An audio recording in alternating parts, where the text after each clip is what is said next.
On our planet, there seems to be an infinite number of beautiful places one can visit, with an equal number of spectacular things to admire. It requires nothing more than a curiosity to observe what is all around you. The miracle of nature manifests in countless ways, from breathtaking vistas to the simple movements of a common heifer. The purpose of this program is to present you with the extraordinary diversity of our miraculous blue planet so that you can discover these things for yourself. Many islands lie in the sea between Great Britain and Scandinavia. All of these islands would have remained snow-covered, and life would not have been sustainable were it not for the Gulf Stream. The warm waters flowing through the Atlantic Ocean all the way to South America account for the mild island climate, rich nature, and history that reaches back thousands of years. Such are the three islands we are about to visit in today's Miracles of Nature: Vesterålen, the Fair Isle, and the Orkneys. 3 islands, 3 unique places, 3 stops. Firstly, we will introduce the miracle by the name Vesterålen.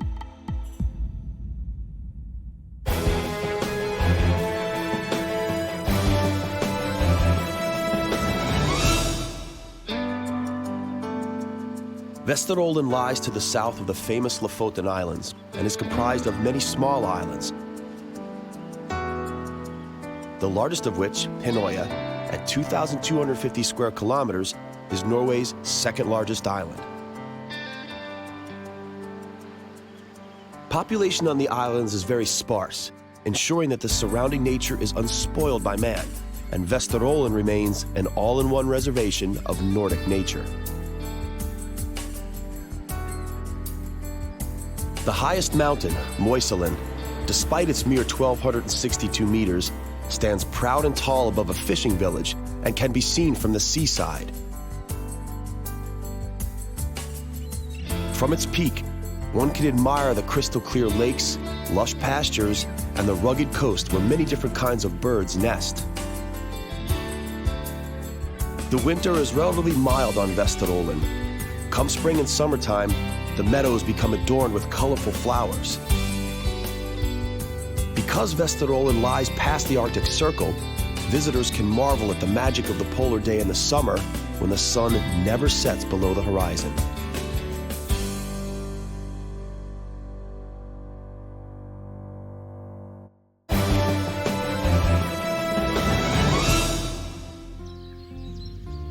The first explorers who witnessed polar days were the Sami people.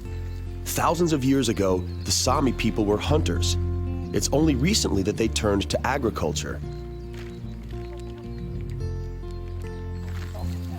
The rearing of reindeer is not as popular on the islands nowadays as it was in the past. Nevertheless, 50,000 of these ruminant animals live in Norway, which is more than half of today's world reindeer population. The herds are supplemented through official game captured in the mountains of Vesterålen. Reindeer are utilized in many ways and are a sort of Nordic cow. They provide not only meat, but also milk. Unlike the more sensitive cattle, they are a lot hardier toward the harsh Nordic conditions. As such, their hide is valuable material for warm clothing.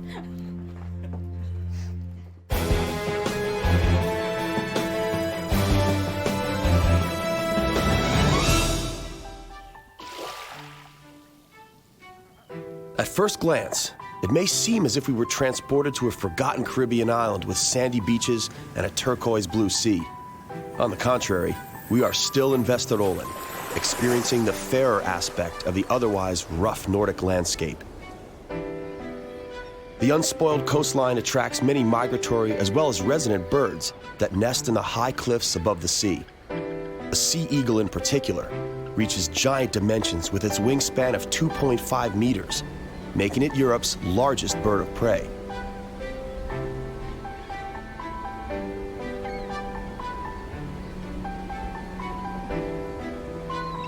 The sea eagle shares the blue sky with the considerably smaller puffins, who live in colonies on the shore.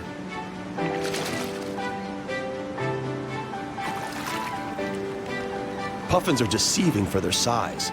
In reality, they are the masters of flight, with an ability to beat their wings 400 times per minute to reach a speed of 90 kilometers per hour.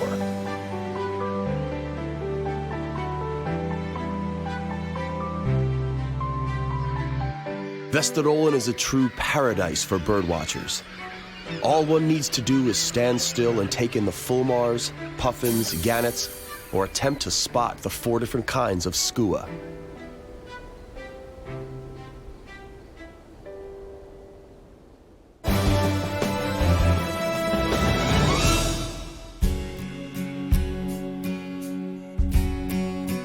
Here, human interference with nature is almost non-existent. On the few occasions that human interference is necessary, it is done in a way that is in perfect harmony with nature. Nature rewards the human efforts by stunning manifestations of its grandiosity. A good example are the dramatic waterfalls fed by water from melting snow and surface lakes. Some of the waterfalls are hundreds of meters high, and during spring thawing can become very wide.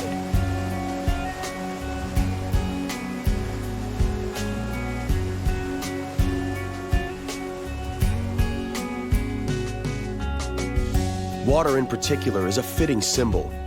Similar to the waterfalls, the nature is pristine, wild, and self-assured that it will remain beautiful and unspoiled, a true masterpiece.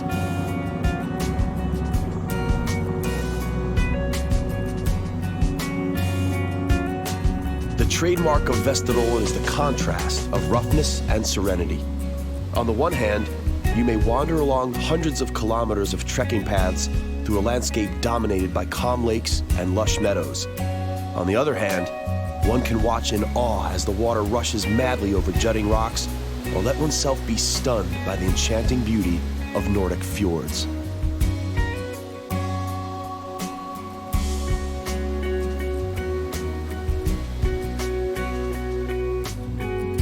Vesterålen, just like Norway as a whole, would not be the same without fjords, which are a legacy of times long gone. They were created during the Ice Age when glaciers retreated into the sea. An immense mass of ice flowed through river valleys and tore the landscape, leaving behind these immense scars.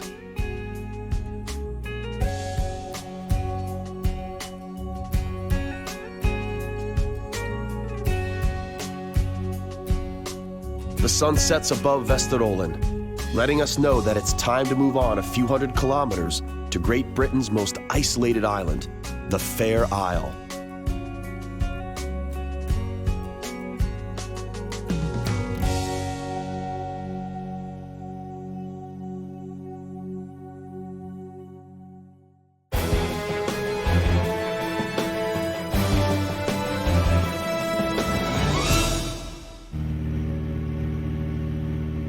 The Fair Isle lies 38 kilometers from the Shetland Islands and is the furthest inhabited territory of the British Isles.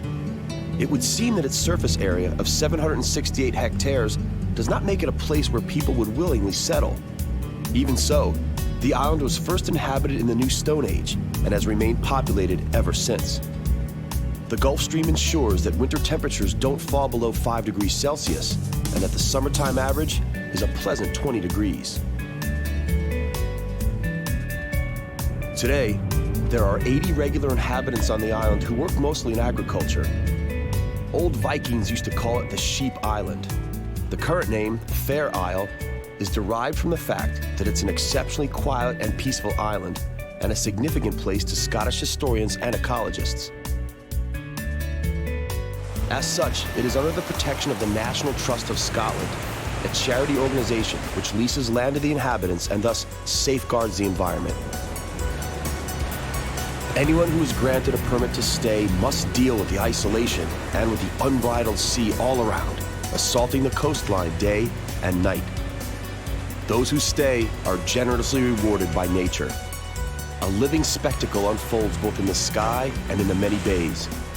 The surrounding waters are among the richest in Europe in terms of the different kinds of animals living here. There are 21 different types of sea mammals, of which 5 are seals, including the rare Atlantic gray seal.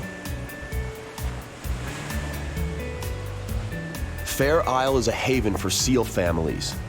The pristine sea all around provides an abundance of food and security. The only things the seals must watch out for are the breakers and the killer whales. The seals mask their slyness with cuteness, but that won't help when a killer whale attacks. Their agility is what matters. Their incredible maneuvers can save them from an attack by these feared predators. Marine biologists are convinced that seals thrive here as they count tens of newborns every year.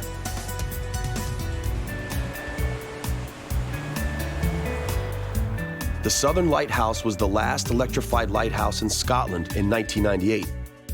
This implies that while civilization is a mere few hours' flight away, its noise reaches Fair Isle with a considerable delay.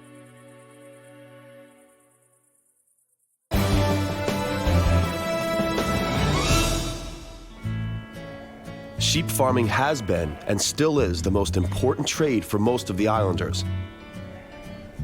Sheep have forever been a means to survive and a source of income. Their wool is considered to be of the finest quality, and knitting sweaters with the typical local pattern is a matter of tradition.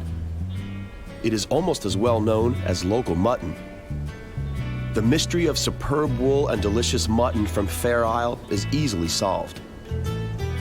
The sheep fare extremely well here, and so the farmers can experiment with various breeds. A cross of the Shetland, Texel, and Cheviot sheep, for example, feels right at home here. The farmers also often keep South African rams to give the sheep that special spark, they say. At one time, there were so many sheep on Fair Isle that pastures became insufficient. In the middle of the 20th century, the farmers had to use every single available grassy patch. Each summer, they used to transport herds of sheep to the inaccessible sheep rock using unsteady boats and ropes. It was well worth it.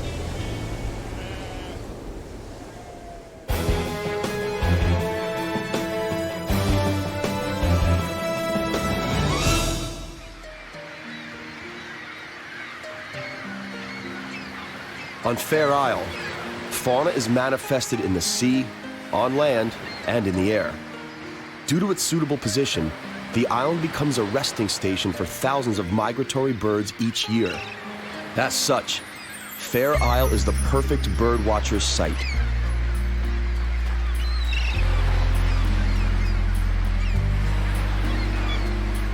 The popularity of bird watching is the direct result of the work of George Waterson, who bought the island in 1948 for £3,500 sterling and established a bird observatory here.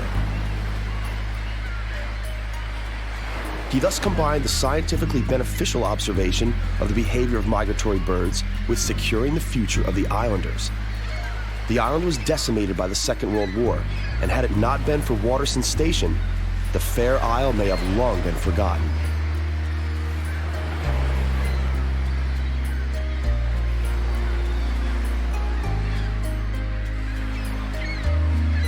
Seagulls and cormorants are among Fair Isle's permanent residents. In the winter, there are also widgeons, teals, goldeneyes, woodcocks, and glaucous gulls. Watching their antics from the height of the cliffs is so vivid that one almost perceives each movement of the wings and every gust of wind.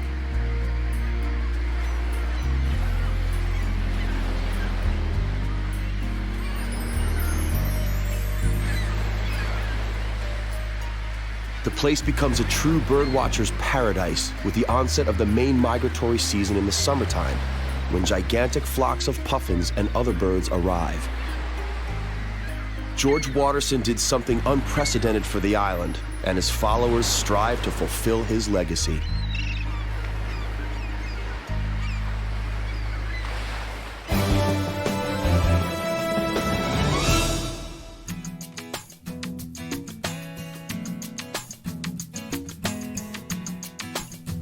The employees of the Ornithological Observatory put up nets on carefully selected spots for capturing and monitoring of birds. Each day, Derek Shaw checks all the nets and carefully rings the captured birds.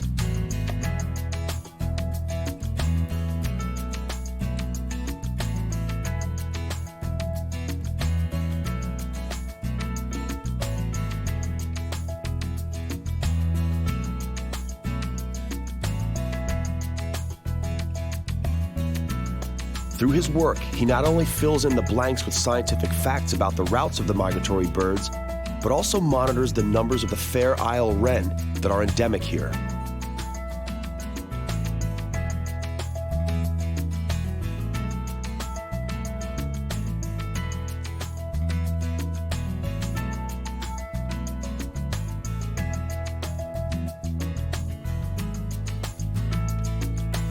Derek has a steady job, but he's also in charge of the maintenance of the ornithological station. Its construction indicates just how important the birds of Fair Isle are to the rest of the world. The structure was co-financed by Great Britain, the European Union, and people of all European countries who helped through different collections. Europeans are the most common visitors that Derek guides through the island each summer. The station is not complete yet. Once the building will be finalized, it will become a unique hotel from which to observe the world of birds. Let us leave Derek to successfully complete the building and the birds to continue singing while we take a look at the Orkneys.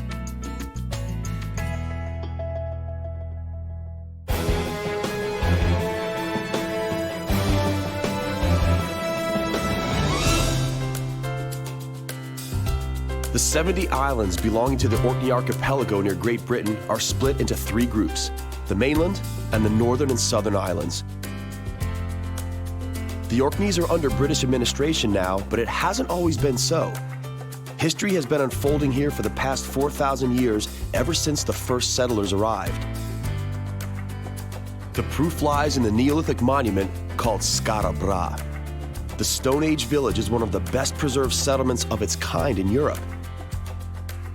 The placement of the houses and fragments of their fittings are still visible. The climate is very much affected by the Gulf Stream. Archaeological findings indicate that the Orkneys became popular thousands of years ago, particularly due to their mild climate and excellent seafood. Unlike the rest of Europe, the islands were not covered by snow and ice, and the sea provided the necessary nourishment. The Orkneys are more or less entwined with ancient history. Beside the official sites administered by the government, it is also possible to visit other private Neolithic tombs and excavation sites that the landowners often find accidentally while digging a well.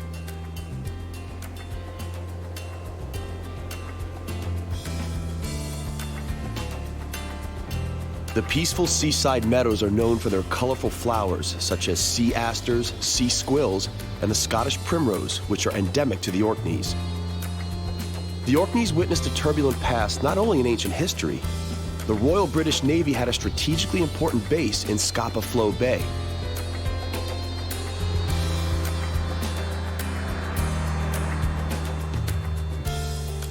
Winston Churchill realized the vulnerability of the port and had concrete embankment built as protection against submarine attacks. The feat was completed by 1,000 Italian war prisoners. Only one German submarine ever made it into Scapa Flow. The embankment today serves as an ideal breakwater or bank for roads.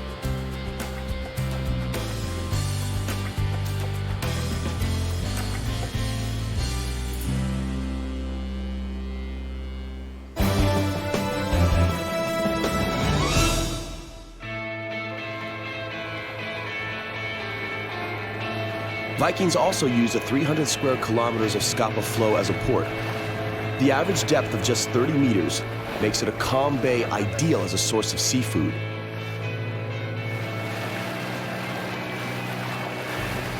The tranquil waters warmed by the Gulf Stream are an ideal habitat for many creatures.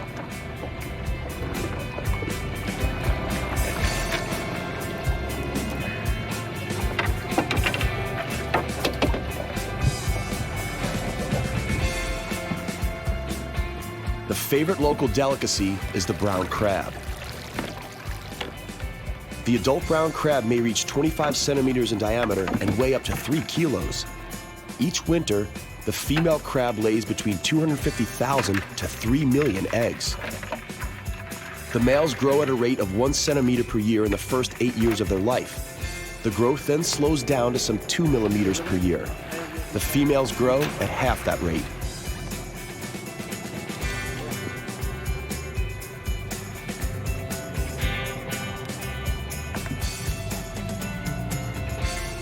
Over half the world's annual catch of the brown crab, which amounts to about 50,000 tons per year, is caught right here in Scapa Flow.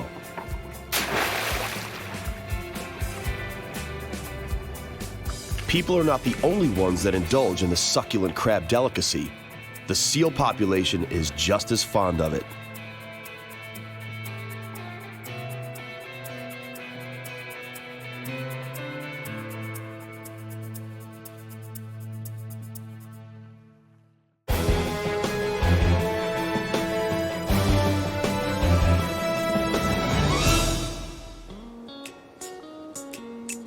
Man is an inventive creature who always manages to make the best of any natural wealth. A good example is Britain's northernmost whiskey distillery.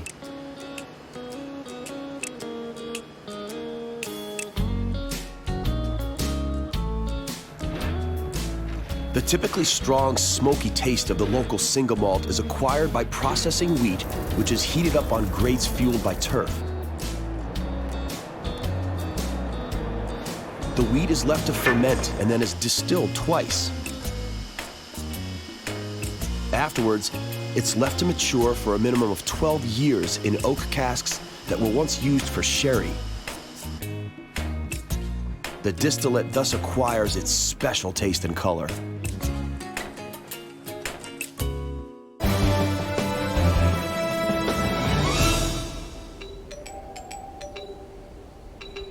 The extensive plains of the Orkney Islands are ideal for sheep farming, just like all of the other northern islands washed by the Gulf Stream.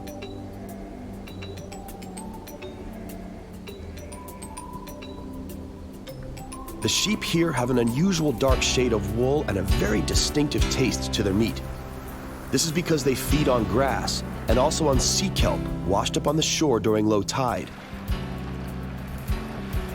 The sea kelp forms a part of their staple diet and accounts for the special shade of wool and also for the rather unusual taste of the meat. Don't let yourself be misled. Although they do look like goats, they really are sheep.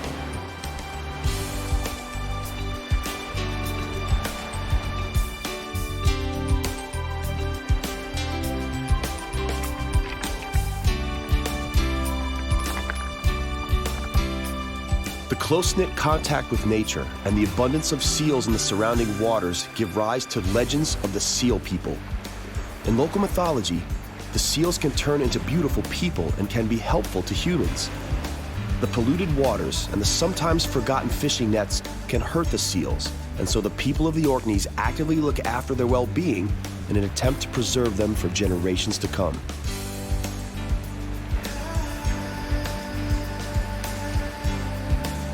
Just like the Fair Isle, the Orkneys also lie in the way of the bird's migration route.